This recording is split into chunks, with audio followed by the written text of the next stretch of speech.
White teacher, expelled black twins. Years later, they return as black billionaire donors. The click of polished Italian leather shoes echoed down the marble hallway of Crestmore Academy. Morning sunlight spilled through tall stained glass windows, casting soft hues of gold and blue across the school's prestigious crest engraved on the floor.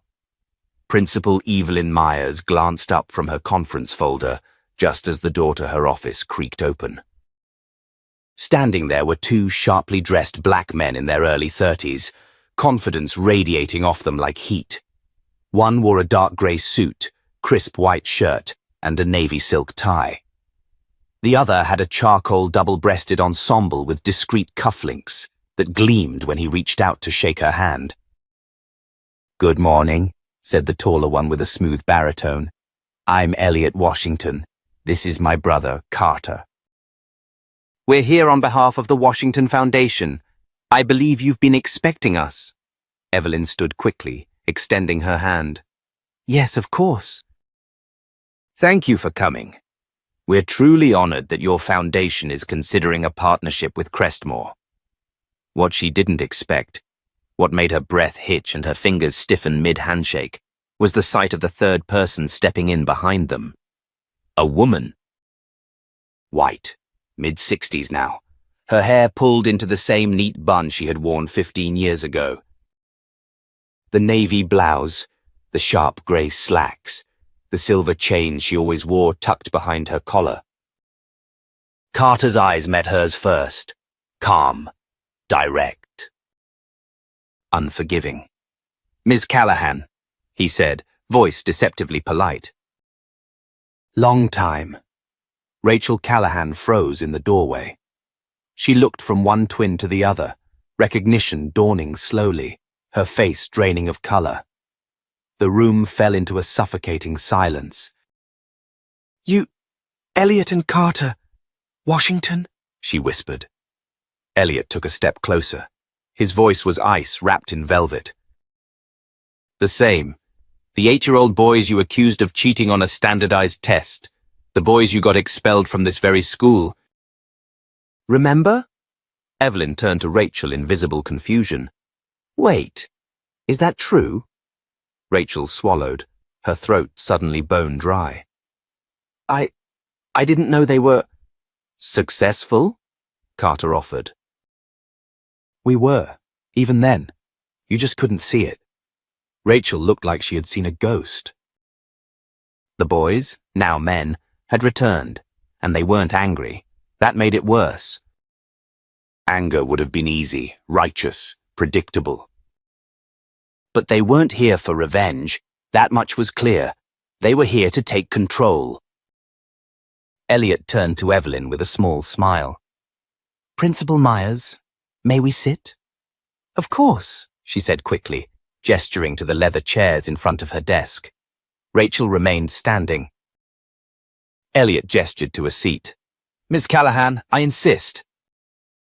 "This involves you, deeply." Reluctantly, she sat. Her hands clutched each other in her lap. "I'm surprised you still work here," Carter remarked. "After everything." Rachel's voice was quiet. "I stayed on." "I thought maybe I could help other students. Make up for..." "You never apologized," Elliot interrupted. "I didn't know how," she admitted. "Try now," Carter said simply. She looked down. "I was wrong." "Why?" Elliot asked. She blinked. "Because I believed the evidence, and I didn't question it." "That's not why," Carter said. "You didn't believe 2 black scholarship kids could outperform the children of doctors and CEOs. We were a threat, so you erased us." Rachel's face flushed red, then pale. "That's not true." "You pushed to have us expelled within 48 hours of the accusation," Carter continued. "No hearing, no conversation with our grandmother, no appeal. Just gone." "I was under pressure from above," Rachel said weakly. "You were the pressure," Elliot replied. "You took the report from Mr. Hale," vouched for it in the staff meeting, and told the board we were disruptive anomalies. Your exact words. Rachel looked as if she might cry, but she didn't. Not yet. Elliot reached into his briefcase and pulled out a slim folder. He placed it on the desk. "This is a report our foundation put together," he said. "Crestmore is 3/4 away from defaulting on its debts. Enrollment is down. You've lost 2 major corporate donors this year. And your diversity numbers? Laughable." Evelyn sat up straighter. "We're aware of our challenges." "We're not here to throw stones," Carter added. "We're here to offer solutions, money, programs, resources, but with conditions." Rachel looked up sharply. Elliot turned to her. "You're one of those conditions." Her lips parted, but no sound came out. "We want Ms. Callahan to co-lead a new initiative," Carter said. "A scholarship program for underrepresented students, fully funded, holistic." "Revolutionary." Rachel shook her head in disbelief. "Me? After everything?" "Precisely because of everything," Elliot said. "Redemption doesn't start with comfort. It starts with responsibility." Rachel's voice was hoarse. "You trust me?" "No," Carter said. "But we'll give you the chance to earn it." Evelyn looked between them. "And the other conditions?" Elliot smiled, cold and sharp. "Transparency. Full access to historical disciplinary records, equity audits, a seat on the board." "And one more thing." "What's that?" Evelyn asked. Elliot turned slowly toward the window, where a young student in a school uniform walked past with her backpack slipping from her shoulder. He watched her for a long second before responding. "This school once told us we didn't belong," he said. "We intend to make sure no student ever hears that again. Not from a teacher. Not from a board member. Not from anyone." Silence followed. Rachel sat motionless. And then, softly, she said, "I accept. I'll do it. Whatever it takes." Carter nodded. "Then we start now." Elliot closed the briefcase with a soft click. "And Ms. Callahan?" She met his eyes. "You don't get to forget what you did. You carry it every day." "That's how we know you're serious." Rachel's voice was barely a whisper. "Understood." Outside, the bell rang. The sound was almost identical to the one they had heard on their last day 15 years ago. But this time, it rang for something different. This time, the past was no longer hiding. This time, the reckoning had arrived. And it wore a suit. The chilly wind scraped across the streets of Charlotte as Marcus and Malik stepped out of the sleek black Escalade. The familiar brick facade of Westdale Elementary loomed in front of them. Its colors faded with time, but the memories it held were burned vividly into their minds. "Same old paint," Malik muttered, eyes narrowed. Marcus, now dressed in a tailored grey suit that clung to his 6'3" frame with quiet power, glanced up at the building. "Same old ghost," he said. "Let's exercise it." Inside, Principal Everett was pacing nervously in the staff lounge. Word had traveled fast.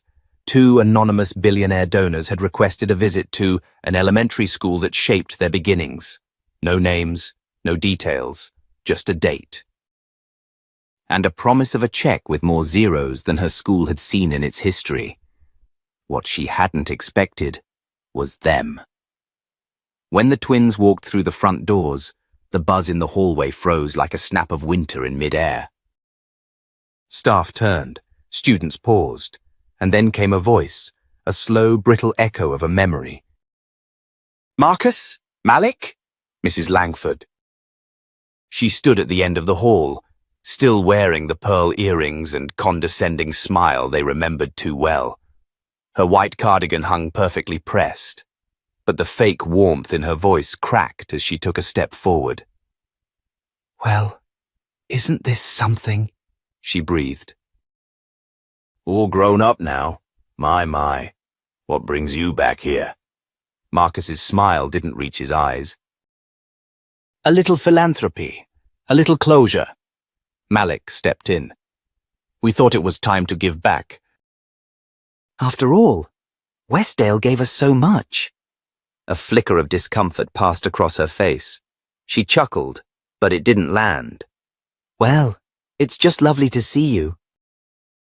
I'm sure none of that unpleasantness from before is on your mind.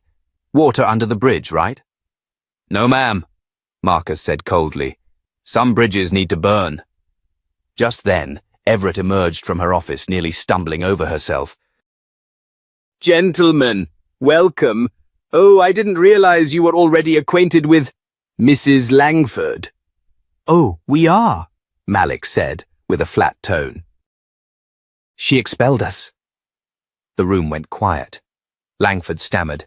That's an exaggeration. There were behavioral issues. Disruption.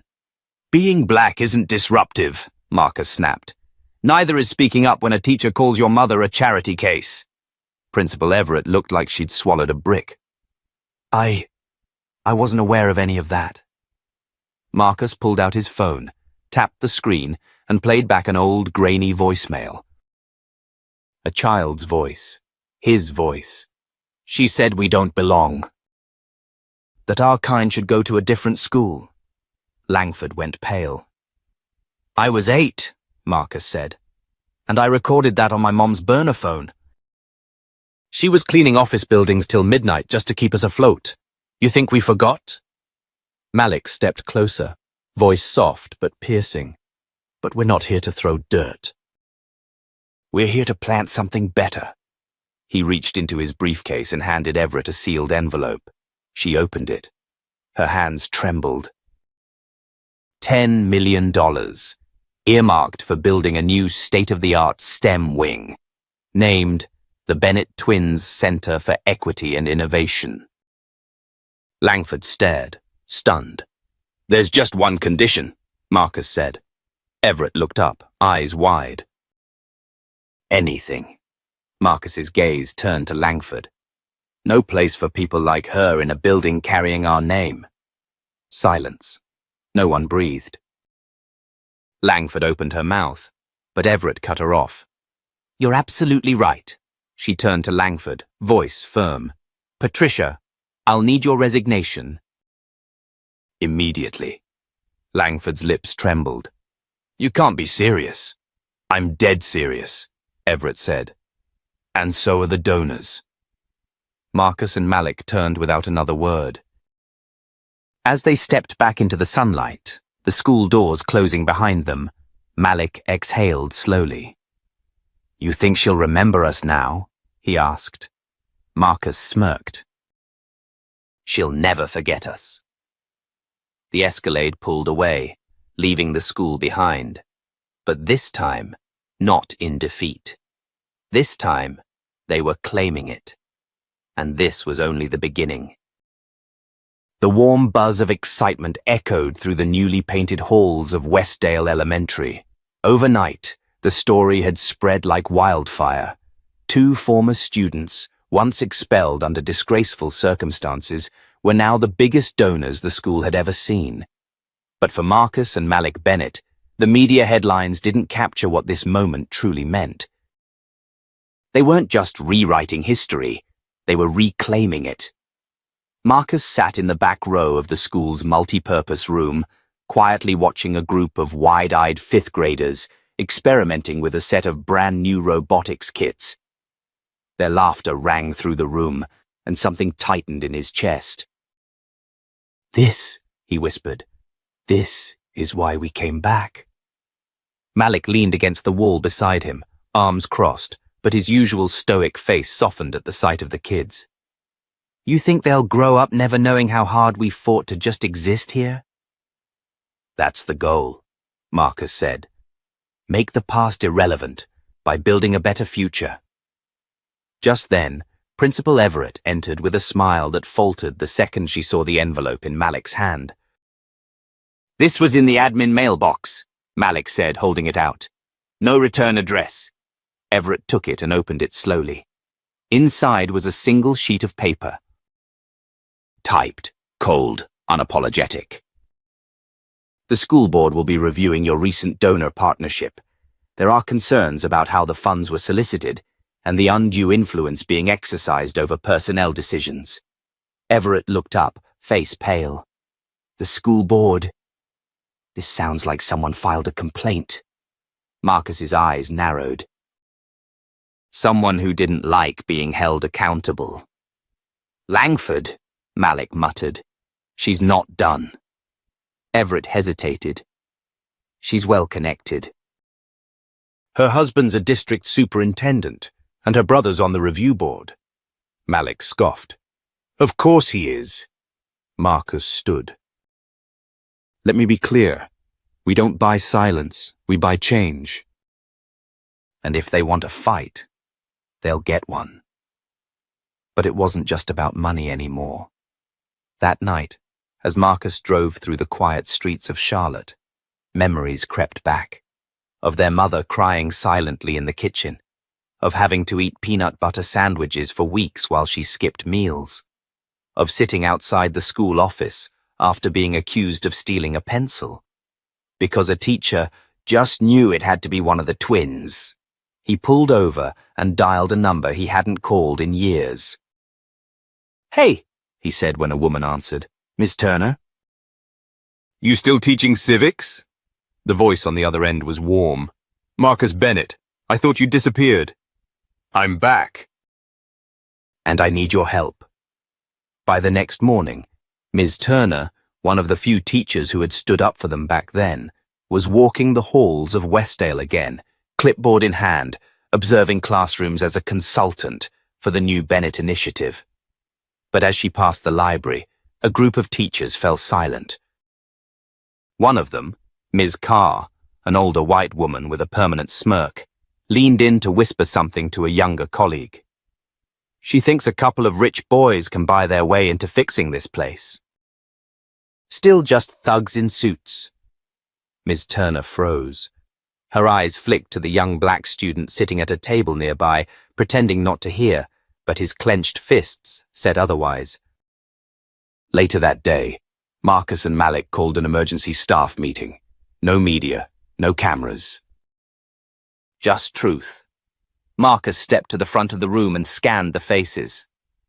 I don't care how many plaques you hang, he began. If kids still feel like they're less than in these halls, we've failed, Ms. Turner added. Respect isn't a policy, it's a culture. And some of you are still clinging to a culture that should have died a long time ago. A murmur rippled through the room.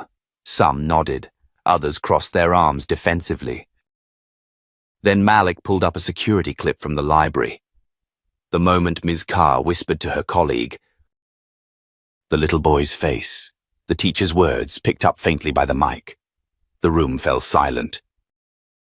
We're not here to shame anyone, Marcus said, voice even. We're here to draw a line. From this moment forward, Everett announced, there will be zero tolerance for racial microaggressions, covert or overt. Staff will undergo mandatory training starting next week. And evaluations will include student cultural feedback. Ms. Carr stood. You can't dictate what we say in private conversations. You said it in front of a child. Miss Turner cut in. A black child. Carr stormed out. No one followed her. The meeting ended in quiet tension. But outside, that same little boy was waiting near the steps. He looked up at Marcus. You really gonna change things? Marcus knelt. We already started. The boy's face lit up. Can I help? Malik smiled. You just did. But back at the school board offices, a storm was brewing. Patricia Langford was already there, her complaint gaining traction. And she wasn't acting alone. What the twins didn't know yet was that the board wasn't just considering halting the donation. They were considering revoking the entire program. And someone from the board had already contacted the press.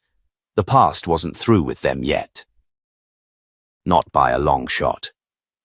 2 days after the staff meeting, Marcus and Malik arrived at Westdale to find local reporters already camped outside. Microphones, flashbulbs, whispers. The news vans had come early. Malik shot Marcus a sharp glance as they stepped out of the Escalade. "You called them?" Marcus shook his head. "No, but someone wanted this mess to go public." Principal Everett met them at the entrance, her face taut. She led them inside and handed Marcus her phone. An anonymous email had been leaked to the media. It accused the Bennett twins of attempting to bribe the school with conditional donations and blacklisting white staff. It named names: Marcus, Malik, even Ms. Turner. "This is Langford," Malik muttered. "She's not just playing defense. She's gone on the attack." Everett sighed. "And the board's holding an emergency vote. Tonight. They're deciding whether to freeze the funds and terminate the entire Bennett initiative." The words hit like a punch to the chest. "No hearing, no discussion," Marcus said. "Closed session, no public input." Malik's voice was low. "They want to bury us." "Quietly." Marcus stood still for a long second. Then he turned to Everett. "If they won't let us speak, we'll make it impossible for them not to hear us." That night, Marcus called in every favor he had accumulated in a decade of business. Influential friends, journalists, community organizers. And he called his mother. She picked up on the first ring. "I saw the news." "Then you know why I'm calling," Marcus said. "I'm in." At 6:45 p.m., the boardroom at the Charlotte Unified School District office filled with tight-lipped members, prepared for a swift and quiet vote. What they weren't prepared for was what happened at 7:02. The doors opened, and in walked over 150 people. Parents, teachers, alumni, reporters. And standing at the front, dressed in a charcoal grey dress and a silk head wrap, was Alicia Bennett, Marcus and Malik's mother. Principal Everett, Ms. Turner, and several parents had filed a formal request for public comment under the district's transparency clause. By law, the board had to listen. Board President Daniel Callahan, a grey-haired man with polished spectacles and a tight jaw, looked out over the crowd with obvious irritation. "This isn't a town hall." "You each have 3 minutes." Alicia stepped up first. Her voice was calm, but her eyes burned. 20 years ago, my sons were expelled from Westdale for reasons no child should ever face. They were humiliated, called names, told they didn't belong. We didn't fight back. We just survived. She held up a faded photo, 2 young black boys in worn backpacks standing outside the school gates. But now they're back. Not as victims, not even as survivors, as builders. Donors, leaders, and some of you want to silence them again? The room shifted, murmurs rising. I cleaned offices at night so my kids could dream during the day. Now that they've made it, you're afraid of what their power represents. Callahan tried to interrupt, but Alicia raised her voice. You're not protecting this school. You're protecting a lie. The lie that black success is conditional, that it must come quietly, that it must never challenge your authority. She stepped back. The room exploded in applause. Then came Miss Turner, then Everett, then 3 Westdale parents. Then a young teacher in tears, and finally, a 12-year-old boy named Jordan, whose trembling hands held a thank you note he'd written to Malik after the robotics workshop. They made me feel like I'm smart, Jordan said softly. Like I belong. That shattered something. Callahan looked like he wanted to vanish. The board huddled. They whispered. They stalled. But in the end, the vote wasn't close. 6-2. The Bennett initiative would proceed. Fully. Unconditionally. Langford, who had been sitting in the back, shot up and stormed out. but not before locking eyes with Alicia. And that's when the twist came. Alicia followed her. In the hallway, she caught up with her, heels echoing on the tile. "You don't remember me, do you?" Alicia said. Langford turned. "Should I?" Alicia took a step forward. 15 years ago, your husband's office. You were there." "I was cleaning the windows. You laughed when he called my boys ghetto scholarship kids." Langford blinked, unsure. "I heard every word." "And I said nothing, because I thought my silence protected them. But I was wrong." Alicia's voice dropped. "You built your life on stepping over people like me. But the world's changing, Patricia, and you're not ready for it." Langford said nothing, just turned and walked into the night. Back inside, the room was still abuzz. Reporters swarmed Everett.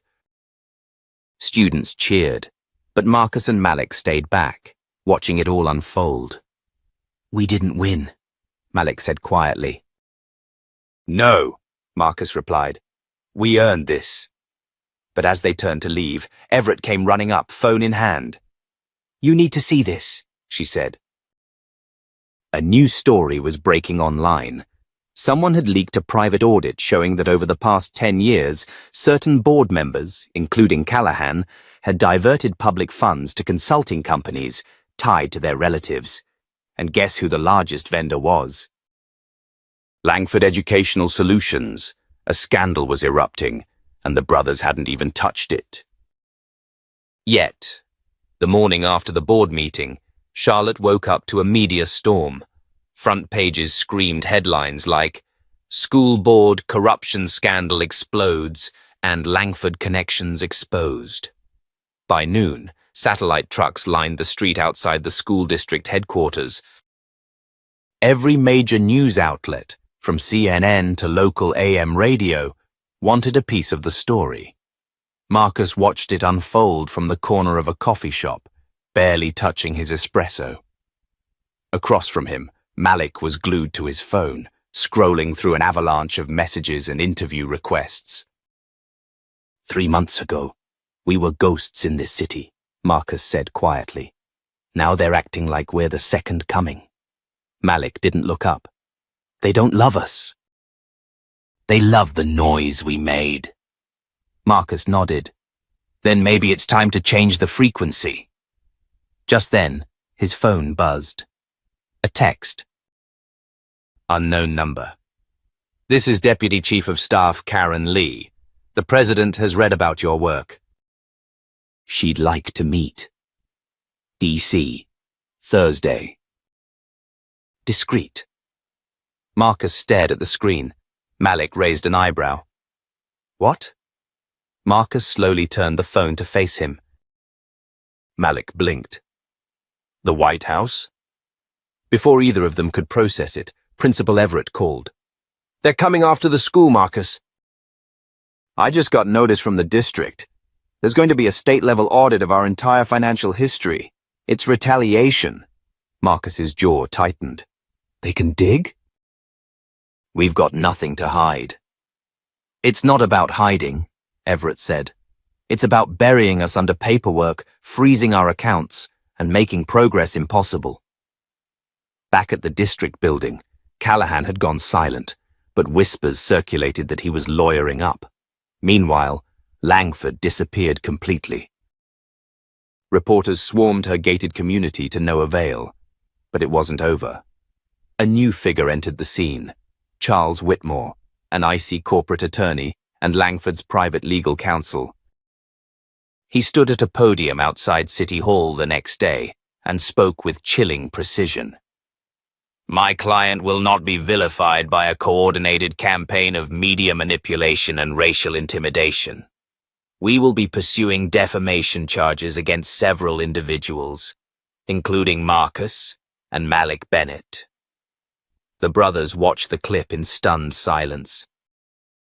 "They're suing us," Malik said incredulously. "For telling the truth," Marcus exhaled sharply. "They're trying to flip the narrative. Make us the aggressors."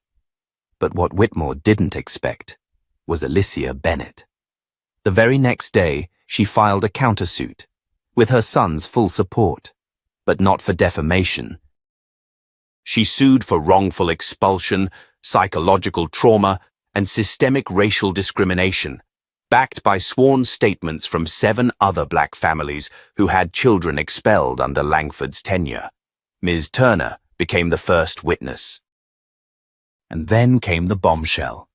A former administrative assistant, nervously stepping forward under federal protection, revealed a hidden stash of emails between Langford and Callahan, openly mocking those Bennett boys and planning strategic removals of undesirable families from Westdale. The scandal was no longer local. By midweek, Westdale Elementary was a national story. CNN requested a town hall special. MSNBC aired a panel titled Legacy, Power, and the Cost of Silence. Even Fox News spun the story, though with a predictably warped angle. And then came Thursday. Marcus and Malik, now suited up once again, stood just outside the West Wing. Karen Lee met them inside the White House, brisk but warm. "The president's been following everything. She was particularly moved by your mother's speech. She wants to talk policy. Education equity, long-term systemic reform." Malik glanced around. "So, this is real?" Karen smiled. "It's very real." Inside the Oval Office, the president, a poised, sharp black woman with a presence that silenced the room, rose to greet them. "Gentlemen," she said, "I've heard your story. Now I want to hear your solution." For the next hour, Marcus and Malik laid out a blueprint, not just for Westdale, for a nationwide initiative to audit racial bias in public schools, reallocate funding for underserved districts, and establish a new generation of equity-based school partnerships. The president listened, took notes, and when they finished, she leaned back and said, "You two remind me of why I ran in the first place." As they left the White House later that afternoon, Malik stood still on the steps, letting the moment soak in. "We started this with an apology they never gave us," he murmured. Marcus looked out at the flags waving under the cloudy DC sky. "Now we're writing the apology ourselves, in policy, in ink." But as their flight lifted off that evening, back toward North Carolina, neither of them knew what was waiting on the ground. At that exact moment, inside a private boardroom in uptown Charlotte, Charles Whitmore stood at the head of a long glass table. Around him sat 3 people, one in a district uniform, one from a local law firm, and one whose face was half shadowed in the dim light. "It's not over," Whitmore said coldly. "The twins think they've won, but we still hold the contracts, the land." And soon, the curriculum. The shadowed figure finally spoke, voice clipped. "Let them build their little legacy. We'll bury it in red tape and silence." Whitmore smirked. The return flight to Charlotte touched down just past midnight, but Marcus couldn't sleep. Not because of the media, not even because of the meeting at the White House. It was something deeper, like a low hum of static under his skin. At sunrise, his gut told him to drive straight to Westdale, and when he arrived, the parking lot was already full. A line of black SUVs blocked the main entrance. Men in tailored suits stood outside the building, speaking into earpieces, and right behind them, unloading boxes of files into a rolling cart, was a familiar face. Charles Whitmore. Marcus's stomach dropped. He stormed toward the doors, ignoring security. "What the hell is going on?" he demanded. One of the men stopped him. "Mr. Bennett, please step aside." "We're here on behalf of the State Education Oversight Committee. All Bennett Initiative materials are being temporarily seized for review." "On whose authority?" Marcus snapped. "District Council." "You can take it up with them." Malik arrived seconds later, slamming his door shut and striding across the lot like a man on fire. "They're raiding our program." Marcus turned to Whitmore, who stood watching with a smirk. "You're not even hiding it anymore, are you?" Marcus said coldly. Whitmore stepped forward. "You're businessman, Mr. Bennett.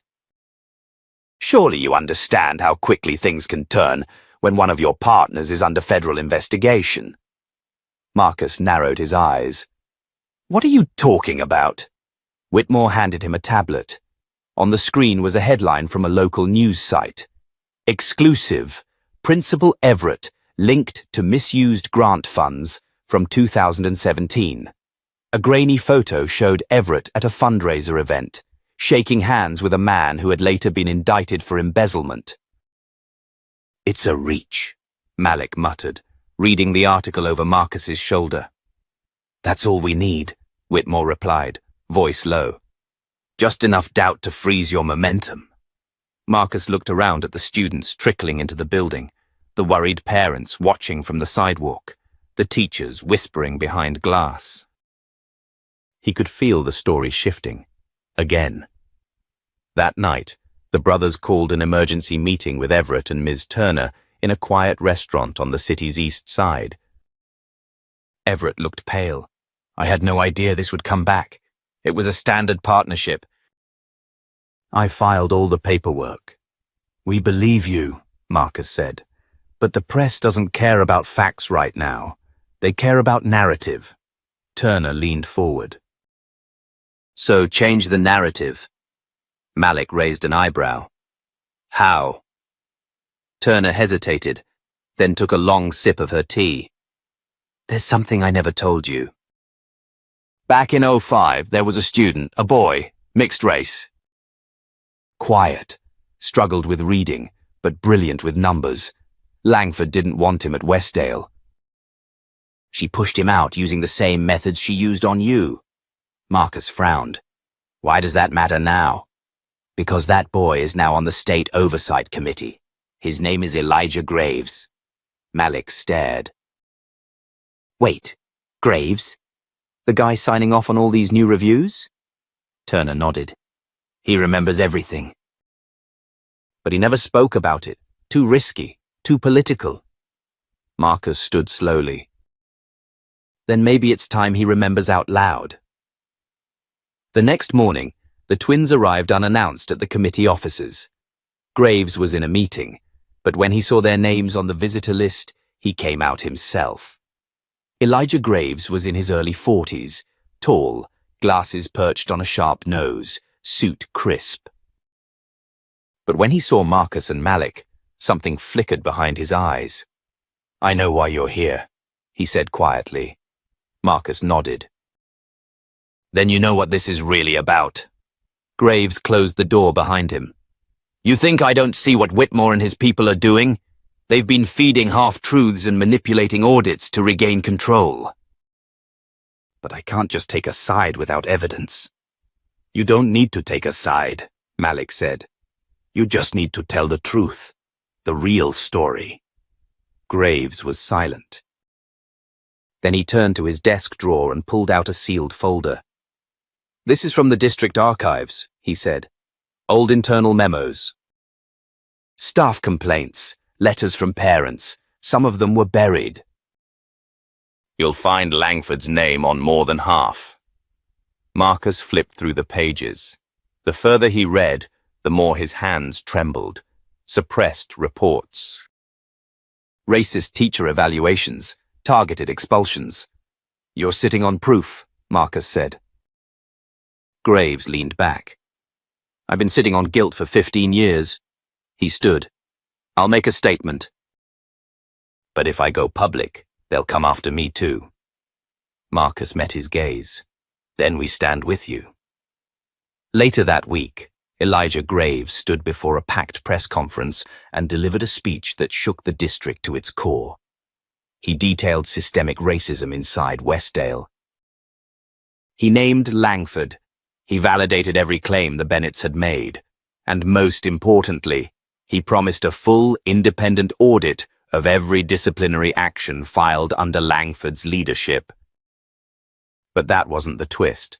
Just as Graves was stepping down from the podium, a man emerged from the crowd, holding a flash drive. "My name is Darnell Rhodes," the man said. "I used to be Langford's personal driver, and I have recordings of conversations. Payments, plans to sabotage the Bennett initiative. I kept them for protection. But now, it's time." The room erupted. Within hours, multiple school board members resigned. Langford's house was surrounded by federal agents. And the Bennett initiative, it was reborn, stronger, cleaner, and now unstoppable. But Marcus knew better than to celebrate yet. Because in the deepest corners of Charlotte's power structure, someone else was watching. Quiet, waiting. And they weren't done. Not yet. The city felt different. After Elijah Graves's public statement and Darnell Rhodes's recordings, Langford had become a pariah overnight. Her gated estate was cordoned off. Reporters camped outside. Protesters gathered daily. The system had cracked, and for the first time in decades, the light was pouring through. But Marcus knew what came next. Desperation, retaliation, and secrets. He was back at his condo, pacing by the window as Malik tossed a basketball between his hands, eyes locked on the television. Every major network was now running wall-to-wall coverage of the Westdale Reckoning, as CNN dubbed it. "You ever think," Malik said, "maybe this is too much?" Marcus turned. "Too much justice?" "No," Malik replied, his voice tight. "Too much attention." As if on cue, Marcus's phone buzzed. Unknown number again. He answered, cautious. "Hello?" A familiar voice crackled through the speaker. "Mr. Bennett, my name is William Keats. I work with the North Carolina Bureau of Investigations." Marcus straightened. "How did you get this number?" "We're reopening a file," Keats said, "from your college years. A domestic altercation reported in your dorm." March 2006. "You were never charged, but the report is missing several pages." Marcus froze. "That's not possible. That file was closed." Keats paused. "We have reason to believe someone is attempting to leak an altered version to the press. We'd prefer to speak with you first." Marcus hung up, face pale. Malik looked up. "What?" "They're reaching into the past," Marcus said, "digging up something I didn't even do." "You mean that mess with you and Lauren?" Marcus nodded slowly. "There was no violence." "No arrest. Just a toxic breakup and a roommate who got involved and made things worse. And now it's back. They want to dirty my name, shift the spotlight." Malik stood. "So what do we do?" Marcus clenched his fists. "We own it." That night, the brothers called an emergency team meeting. Legal counsel, PR, internal security. They laid out every detail, every angle of the old case. Then Marcus did something that surprised everyone. He recorded a video. He stood in a quiet, sunlit room. No makeup, no script, just him. "My name is Marcus Bennett," he began. "When I was 19, I went through a painful relationship.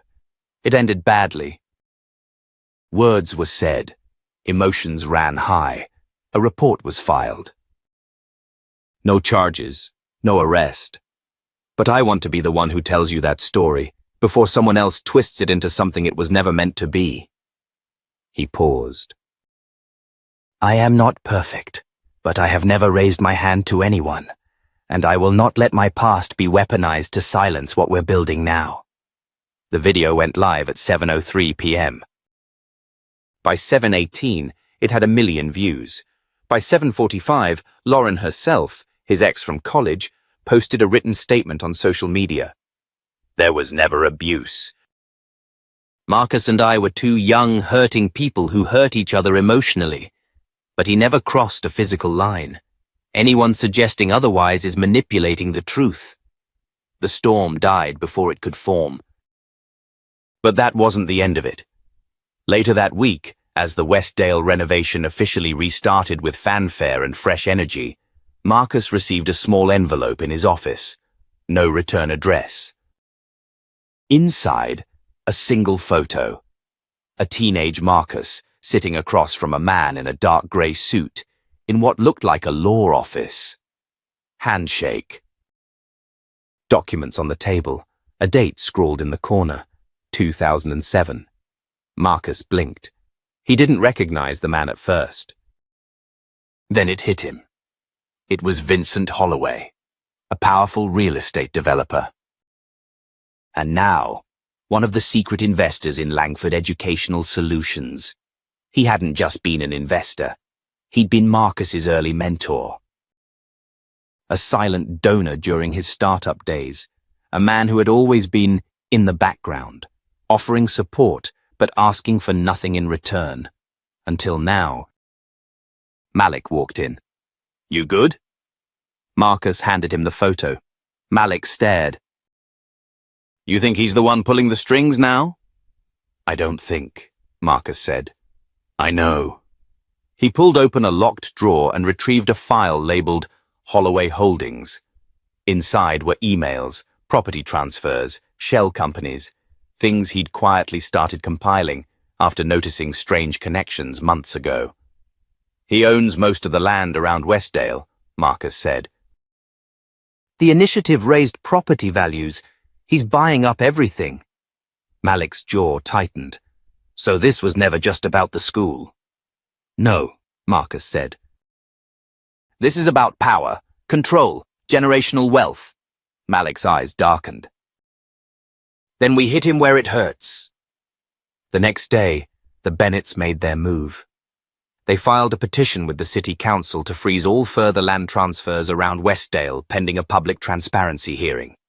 At the same time, they launched the Bennett Foundation for Ethical Development, pledging to back black and brown developers and shield communities from predatory land grabs. It was bold, risky, but it sent a message. That they weren't just building a better school, they were building a firewall. As Marcus left the city courthouse that evening, a black car pulled up beside him.